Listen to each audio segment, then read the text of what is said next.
In grad school, at a forensic accounting class, shout out Professor Negengard, and we all had to write, it was like an extra credit thing or something, and it was like, write a paper about Bitcoin, and I was like super pro Bitcoin, and he was like, so everyone else took like an anti-Bitcoin stance, and they were like, this is obviously bad, and like, you should, if you're interested in this, you should follow it. Wow. Went on to a regular job and lived my life, and was like at EY at the time where they had some Bitcoin clients, and they were trying to figure out like, how would we service these clients? I got that chance to combine like personal passion. I was already interested about Bitcoin with professional work. And then it wasn't really until I think even after I started working with the team there until I realized, oh, okay, we're going to rewrite the entire financial system. I can remember like sitting at my desk in Times Square feeling, oh, okay, that was definitely something that just clicked for me. It was like, what if you could rewrite the entire financial system with people who look like me as like part of it?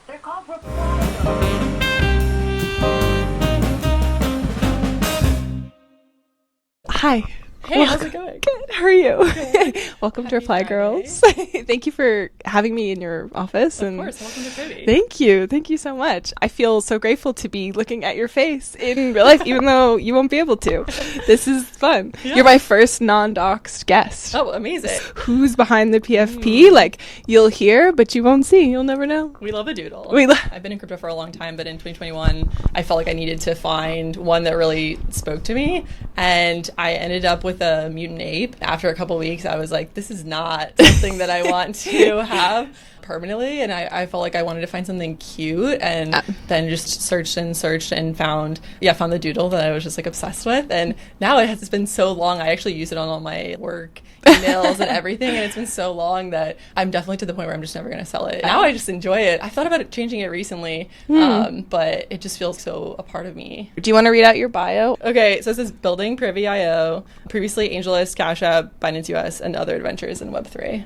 Seen some things, have some more stories, but not trying to be like, I've been here since 2001. The cycles are a lot. Yeah. And do you feel like you get tired of that at all, or Yeah, I think the emotions come in waves, and the waves are often... They're big. They're tall waves. Big. At the same time, it's like being a part of a reality TV show that you enjoy watching or something. You get to see history being made in real time. You get to feel like you're a part of something. I'm always trying to make sure that whatever I'm working on is pushing crypto forward. It's just fun to see it like happen in real time. So I do take breaks, but I'm like a bit terminally online. I think we've made a ton of strides just as an industry, and shout out to Elsa and Henry for having that vision to build Privy and see how not just embedded wallets, but like a whole new identity system could make that easier. I think going forward, there's just a ton of like more work to be done as we have more and more L2s. I think that's even going to be like the tip of like the iceberg of how we figure out how to get wallets across all these different chains. And so we're doing a ton of work both with ecosystems to build wallets that are working within like their entire ecosystem, as well as just like working with the folks who are working on cross-chain abstraction infrastructure providers to figure out, okay, how can you take wallets across chains? And then also just doing a lot of work on what we call cross-chain. You can have like a button that says login with OpenSea, of just having an embedded wallet in OpenSea and being able to take those across platforms. I don't know if I'm doing what I thought I was doing in the beginning, where I was like, yes, like we're rebuilding the rails.